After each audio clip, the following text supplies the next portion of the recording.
नमस्कार, हमारा नाम है समरीन और आपने देखना शुरू कर दिया है लाइव सिटीज। देखिए, सहारा को लेकर के बड़ा अपडेट आ रहा है और ये बड़ा अपडेट सीधा सुप्रीम कोर्ट से आ रहा है। देखिए, आपको बता दें कि सुप्रीम कोर्ट ने बीते दिनों याचिका को खारिज कर दिया था। अब सवाल उठता है कि आखिर सुप्रीम कोर्ट ने कौन सी याचिका को खारिज किया था और आगे आगे सहारा के मसले में क्या कुछ होगा, सब कुछ हम आपको तफसील के साथ इस रिपोर्ट में बताने जा रहे हैं। तो एक बार फिर से इस मुद्दे पर सीधी बातचीत करने के लिए इस वक्त हमारे साथ मौजूद हैं सीनियर जर्नलिस्ट अरुण पांडे जी। सबसे पहले बहुत शुक्रिया बातचीत आपको भी धन्यवाद जी। अरुण जी, सबसे पहले तो हम आपसे जानना चाहेंगे कि सुप्रीम कोर्ट से कौन सा बड़ा अपडेट आ रहा है। देखिए, आज हम चर्चा का मूल चाहते हैं सहारा पीड़ितों की। सहारा बिल्कुल जो सहारा इन्वेस्टर्स हैं उसके लिए बेईमान ठग साबित हुआ। पैसा उसके पास है और जो कुछ बेईमानी की कानून को धत्ता बता करके, चाहे कोऑपरेटिव लॉ के तहत या कंपनी लॉ के तहत, जिस ढंग से लोगों को लोक लुभावन योजना से पैसा बटोरता रहा, लेता रहा, तो आज भी कंपनी सहारा कंपनी दिवालिया नहीं हो गई। लेकिन उसमें जो कुछ लूप हॉल्स था, यदि पकड़ा गया, सेबी ने कार्रवाई की, तब से ये 2012 की बात मैं कर रहा हूँ आपसे।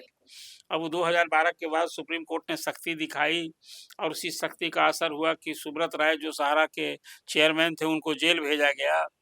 और उस समय सब कुछ देखकर सहारा के केस में सेबी के अनुरोध पर 25,000 करोड़ रुपया जमा करना था।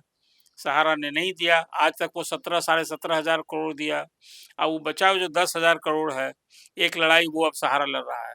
पैसा वाला पार्टी है तो उसके पास तो पैनल्स ऑफ एडवोकेट्स की कमी नहीं ना है। तो इसी में लड़ते-लड़ते अब सोचिए 12 के बाद आज 12 साल हो गए। 10 करोड़ से अधिक इन्वेस्टर्स, गरीब गुरबा जिसको सहारा पीड़ित कहते हैं, वो सहारा कंपनी से भी ठगे गए, ठगी के शिकार हुए, धोखेबाजी का शिकार हुए। इवन एजेंट्स के भी, छोटे-छोटे निवेशक जिसको एजेंट्स भी एक अपने लोक लुभावन स्कीम्स में सपना दिखा-दिखा करके पैसा लिया। बहुत सारा पैसा उसने जमा भी नहीं किया, खा गया। और उसमें बड़ी संख्या में ऐसे भी एजेंट्स हैं जो अभी आज वो अपने मालो-माल हो गए, घर-द्वार छोड़ के अलग रह रहे हैं। आप सवाल किए हैं सुप्रीम कोर्ट में, सहारा कंपनी कई केसेज़ हैं, 1-2 केस नहीं है और दर्जनों की संख्या में उसमें पिटीशन्स हैं। अभी एक 8 तारीख को सुनवाई हुई थी, 8 जनवरी को। सहारा में जो कुछ हुआ है, सुप्रीम कोर्ट ने निदेशक पर भी जुर्माना कर दिया था। सबको 10-10 लाख रुपया की सबको जुर्माना कीजिए। आप कोर्ट को हमेशा एक तरह से कहिए ब्लफ दे रहे हैं। जो ऑर्डर दे रहे हैं उस ऑर्डर को आप मान नहीं रहे हैं। जैसे 10,000 करोड़ देना था वो भी नहीं माना और अब सहारा लड़ रहा है कि हमने तो 17,500 करोड़ दिया था, वो तो सूद सहित 25,000 करोड़ से अधिक हो गया। और 1,000 करोड़ फिर जब सख्ती दिखाई तो 1,000 करोड़ जमा किया कि नहीं किया वो भी कन्फर्म नहीं है अभी। इस बीच में सहारा के लोगों ने डिमांड कर दिया कि हमको तो किराया देना है, एजेंट्स का पैसा देना है, स्टाफ का पैसा देना है, 20-2200 करोड़ रुपया हमको, जो हम 5,000 करोड़ सहारा रिफंड पोर्टल में दिए हुए हैं उससे हमको दीजिए, आपके यहाँ जो हमने सेबी के यहाँ अकाउंट में 17,000 करोड़ दिए हैं उसमें दीजिए। ये सब कुछ चल रहा है। कुल मिला जुला कर जो नट सेल सवाल है कि सहारा कंपनी जो दिवालिया नहीं हुई, आज की तारीख में उसके पास 2 लाख करोड़ से अधिक की संपत्ति है। मैं अभी बिहार की अभी चर्चा करना चाहता हूँ। लेकिन सुप्रीम कोर्ट ने किस याचिका को खारिज कर दिया? देखिए, एक तो निदेशक लोग पर फाइन किया गया था कि सुप्रीम कोर्ट ने जो निदेशक थे उस पर केस था, केरल का केस था। ठीक है। और केरल के केस में सुप्रीम कोर्ट ने फाइन किया और कहा कि ये फाइन की राशि, आपको याद होगा उस समय केरल में वायनाड में वहाँ प्राकृतिक आपदा आई थी, उन पीड़ितों के लिए सहायता के लिए कोर्ट ने कहा कि आप ये पैसा जमा कीजिए। लेकिन कोर्ट फिर में ये लोग अपील में गए कि हमको माफ़ कीजिए, हम तो इसमें कहाँ दोषी हैं, माने निदेशक लोग। देखिए, फिर मैं मानता हूँ आज जो निदेशक जितने हैं, यानी कि सहारा को झटका लगा। सहारा को तो झटका लगा, सहारा को सहारा की याचिका को सुप्रीम कोर्ट ने खारिज कर दिया, तो ये बड़ा झटका तो है अरुण जी। भी देखिए, सहारा के झटका की बजाय सहारा के लोगों को तो सख्ती होनी चाहिए। झटका है ये तो सच पूछिए उसको, सबको अब क्रिमिनल केस करके अब चेयरमैन को जैसे जेल भेजा था ना, पूरे निदेशक को ही जेल भेजना चाहिए। मैं तो ये कह रहा हूँ, अभी तो राहत नहीं मिली कोर्ट से, झटका लगा, ये आप ठीक कह रही हैं। लेकिन सब कुछ सुप्रीम कोर्ट ने क्यों किया है? निवेशकों के साथ जो धोखाधड़ी की, निवेशकों के जो पैसे जमा हैं उसको लेकर किया है, उसका कहाँ निदान हो रहा है? कब मिलेंगे उसके पैसे? देखिए अमित शाह ने भी जो पहल की केंद्र सरकार ने, नरेंद्र मोदी ने, वहाँ भी घोर निराशा हाथ लगी। रोज सुप्रीम ये वही वाले अच्छे दिन हैं अरुण जी जो कभी नहीं आए। बिल्कुल, वो भी जुमलाबाजी साबित हुआ। अमित शाह जी बिहार में ही आए थे और उन्होंने कहा था कि नहीं, हम सहारा में जो पैसा है पाई पैसा दिलावेंगे। क्या हुआ उसका?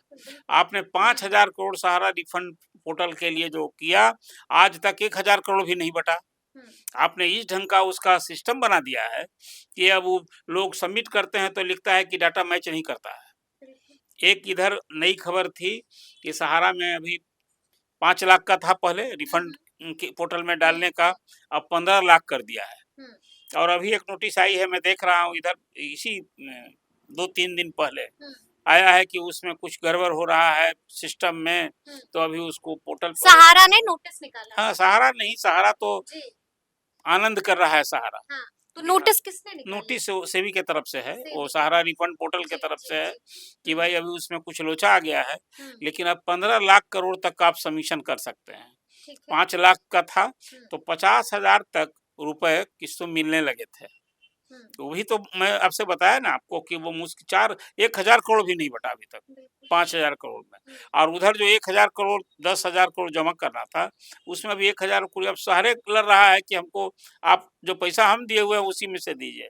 अरे भैया, पूरे इस इन्वेस्टर्स को जिस ढंग से सहारा की कंपनी और सहारा के एजेंट सभी ने लेकर लूटा है उसको। बिहार की चर्चा करें, सचमुच बिहार में अब नवंबर में चुनाव होना है। ये डबल इंजन की सरकार है, यहाँ तो एक ही प्रमुख चुनावी मुद्दा होना चाहिए। अभी जो मेरी जानकारी है उसमें कम से कम 35 लाख परिवार 35 लाख परिवार हाँ बिहार के जी सहारा पीड़ित हैं, 35 लाख परिवार। और उसमें कोई 22,000 से 25,000 करोड़ रुपए सिर्फ बिहार के सहारा पीड़ित, मतलब सहारा के निवेशकों के पैसे डूब गए, जो अब लोग आशा कर रहे हैं कि बेसहारा हो गए। सिर्फ बिहार की अभी तस्वीर मैं इसलिए बता रहा हूँ कि काश एक पार्टी वामपंथी दल माले ने इसको इशू उठाया। आपको याद होगा लोकसभा में सुदामा प्रसाद हैं, उन्होंने इस इशू को उठाया था। और अभी इसी महीने की 5 तारीख को पटना के IMA हॉल में सहारा पीड़ितों की बैठक हुई थी। और अब इसको फिर लोग आगे जा रहे हैं इसको, लेकिन मैं मानता हूं कि ये खासकर जिस ढंग से झारखंड की सरकार ने, बिल्कुल हम उस पर ही आएंगे। खबर तो ये भी है कि हेमंत सरकार ने बड़ा अल्टीमेटम दे दिया है सहारा समूह को। क्या अल्टीमेटम दे देखिए दिया? अभी चुनाव हाल में हुआ है वहाँ, तो झारखंड में JMM ने एक मुद्दा बनाया था सहारा पीड़ितों के हित में। वो कहा था कि भाई ये सहारा पीड़ितों के हित में हम आगे आएंगे यदि फिर आप हमको सत्ता में वापस करेंगे। और खासकर वैसे लोग जो सहारा में इन्वेस्टर हैं मर गए, क्लेम करते रहे नहीं, तो वैसे परिवार की हम सुधि लेंगे। तो अभी वहाँ की गवर्नमेंट ने, वहाँ की झारखंड की पुलिस ने बाज़ाब्ता जो सहारा के केस मुकदमा देखने वाले लोग हैं उसके साथ बैठक की थी। आप कोई 400 करोड़ रुपए का क्लेम किया है कि आप जमा कीजिए, और नहीं तो सारे डायरेक्टर्स हैं उस पर हम क्रिमिनल केस करेंगे, कार्रवाई करेंगे, जेल भिजवाएंगे। ये तो बड़ा अपडेट है। नहीं है अपडेट, लेकिन काश बिहार सरकार क्या कर रही है। मैं तो बिहार की बात कर रहा हूँ अभी। अब यहाँ चुनाव है। क्या लगता है नीतीश सरकार को क्या कुछ कदम उठाना चाहिए? अरुण जी, बड़ा सवाल है। नीतीश सरकार को थोड़ी भी ईमानदारी है यदि ये सारे सहारा पीड़ितों के प्रति, जो 35 लाख परिवार मैं बता रहा हूँ, ये 35 लाख परिवार के हित जिनका इंतजार खत्म होने का नाम कोई 22,000 से 25,000 करोड़ रुपए सिर्फ सहारा में बिहार के सहारा पीड़ित हैं जिनका पैसा जमा है। ऐसे लोगों के हित में पहले तो यहाँ भी उसी ढंग की कार्रवाई। और सारा यहाँ देखिए 2 यहाँ रीजनल ऑफिस, जोनल ऑफिस है पटना और मुजफ्फरपुर में, और कोई 40 से अधिक इसके यहाँ जोनल ऑफिस है, रीजनल ऑफिस है। सहारा के आज भी वो ऑफिस खुल रहा है। मैंने शुरू में ये बात आपसे कही थी कि जो सहारा पोर्टल खोला गया है, अमित शाह जी जो कोऑपरेटिव मिनिस्टर हैं उनके मातहत जो सहारा रिफंड पोर्टल काम कर रहा है, ये नाकाफी साबित हुआ। ये आज की तारीख में भी अच्छे दिन आएंगे और हर के खाते में 10 लाख और 15 लाख जाएंगे, ऐसे ही जुमला ही साबित होगा। मैं ये मानता हूँ कि ये इशू चुनावी मुद्दा बनना चाहिए और सभी दल को, खासकर मैं तो विपक्षी दलों को, सबको, तेजस्वी को भी चाहिए, मैं ललकारता हूँ, कांग्रेस को चाहिए, ये सारे लोगों को, प्रशांत किशोर से भी सहारा के पीड़ितों ने मुलाकात की है और भरोसा दिलाया। देखिए प्रशांत किशोर भी आगे आवे। इन सहारा पीड़ितों के लिए बिहार के लिए एक प्रमुख चुनावी मुद्दा इसलिए बनना चाहिए, यहाँ मुफ्त की रेवड़ी बांटने की बात हो रही है, लेकिन सभी दल को जो खास करके सियासत करने वाले लोग हैं, सरकारी दल से तो मैं अपेक्षा नहीं कर रहा हूँ। एक औपचारिकता की थी नीतीश गवर्नमेंट ने कि सारे डिस्ट्रिक्ट मजिस्ट्रेट को कहा था कि भई आप सहारा पीड़ितों के हित में जरा पोर्टल में वो लोग एक्सेस करें, उन लोगों को आप जागरूक कीजिए। इतना से काम चलेगा। मैं प्रारंभ से ये बात कहता रहा हूँ कि स्टेट गवर्नमेंट को डबल इंजन की सरकार, अमित शाह चाहते हैं कि पैसा लौटे, डबल एक्टिव होना पड़ेगा। तो डबल एक्टिव होना पड़ा। और मैंने कहा था ये कि सारा जो सहारा का जो ऑफिस आज काम कर रहा है, जो रीजनल ऑफिस उसके हैं, जो जोनल ऑफिस काम कर रहे हैं, ये 2 जगह तो उसकी अपनी बिल्डिंग है, पटना में और मुजफ्फरपुर में। तो सरकार को बिल्कुल कोऑपरेटिव लॉ। अच्छा, हम आपसे ये भी समझना चाहेंगे कि कितनों को उनका पैसा वापस मिल गया है? कहाँ ये आंकड़ा यदि आप कहिएगा तो कोई इस तरह का आंकड़ा है, ये जो कोई दावा करे। मैं तो आपसे कहा कि 5,000 करोड़ का जो सहारा रिफंड पोर्टल है, उसमें 1,000 करोड़ भी नहीं लौटा। 1,000 करोड़ भी अब तक नहीं लौटे। लौटा है।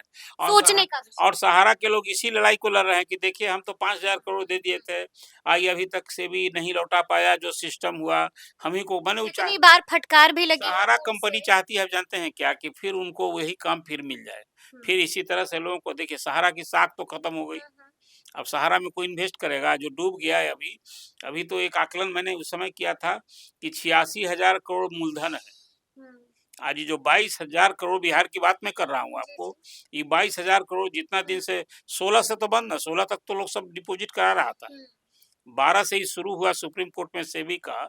ये तो जो सुब्रत राय को वहाँ जब अरेस्ट किया गया, तब से ये धक्का लगा, तब से लोग सहारा में जो इन्वेस्ट करने वाले लोग, तब से। लेकिन एजेंट्स ने भी, मैं आपसे बताऊं, थाउजेंड्स ऑफ एजेंट्स ने इन्वेस्टर के साथ धोखाधड़ी की है, जालसाजी की, कि उससे पैसा घर घर में लेता था और उसको जमा नहीं करता था। हम कम से कम इस तरह से दर्जन नहीं, दर्जनों की संख्या में बड़ा फर्जीवाड़ा तो हुआ है। लेकिन मेरा अंतिम सवाल है आपसे अरुण जी, हम आपसे जानना चाहेंगे कि एक बात तो तय है कि सहारा ने निवेशकों को बेसहारा तो कर दिया है। क्या लगता है सहारा एक बार फिर से उनको सहारा देगा? पैसा वापस आएगा ना? देखिए सहारा तो नहीं कभी करेगा, सहारा बिल्कुल बेईमान कंपनी साबित हुई। उसने सपने बुनकर, सपने दिखाकर लोगों के पैसे जमा कराए, और करता क्या था कि मैच्योर हो जाने के बाद अब फिर उसको कहता था आप दूसरा ऐसे क्यों इन्वेस्ट कर दीजिए। यही कर के लोगों को किया है। तो सहारा तो पैसा लौटेगा कि पैसा नहीं लौटेगा? अभी जो इस रिफंड पोर्टल जो शुरू हुआ है ना, अभी तो एक ही चैनल यही ना है लौटाने का। अब क्यों सूप में जो जमा किया था उसका भी हाल वही है। उसमें तो सारे, आपको सुनकर ताजुब होगा कि सहारा में काम करने वाले जो स्टाफ मेंबर थे, जो नौकरी करते थे, उसको कागज पर ही उसको पैसा कर्ज दे दिया और वो उतना पैसा इन्वेस्ट कर लिया। किस किस ढंग से सहारा ने लोगों से पैसा वसूला है और किस तरह से धोखेबाजी हुई है, तो पता नहीं। लखनऊ में ईडी ने छापेमारी की थी, पूछताछ की, क्या रिजल्ट आया? सच पूछे इस सब पर क्रिमिनल लाइबिलिटी बनता है। अब वहाँ सुब्रत राय के बाद ओपी श्रीवास्तव थे। अब वो सहारा से पिंड खाली ये लाइबिलिटी से बचने के लिए कि जब सुब्रत राय की तरह ओपी श्रीवास्तव के खिलाफ ना कार्रवाई हो जाए, इसलिए वो पिंड छुड़ाए। मैं, जो मेरी अपनी समझ है, लोग बताते हैं, लेकिन आज भी जो निदेशक हैं और जो यहाँ है, सब पर सख्ती बिल्कुल कानून। इंतजार लंबा होगा। क्या कहा जाए, तो बहुत निराशा होती है मुझे। और ये अब तो जो डबल इंजन की सरकार है, ये यहाँ की सरकार क्या कर रही है? बिल्कुल, सरकार क्या कर रही है? ये सम्राट चौधरी वित्त मंत्री हैं, क्या कर रहे हैं? मैंने ये कोई सिर्फ सत्ता का सुख भोग रहे हैं। ये 35 लाख जो सहारा पीड़ित है, कौन देखेगा उसको? कौन देखेगा? उनका कौन सुनेगा? तो चलिए अब देखना होगा कि आगे आगे क्या कुछ होता है। बिल्कुल इसी तरह से लाइव सिटीज भी आपको हर एक खबर से, हर एक अपडेट से बाखबर करता रहेगा। तो फिर ये पूरी बातचीत आपको कैसी लगी है, कमेंट करके हमें जरूर बताइएगा। तो ऐसे तमाम अपडेट्स के लिए बिल्कुल ऐसे ही हमारे साथ बने रहिएगा और देखते रहिएगा लाइव सिटीज। बहुत शुक्रिया।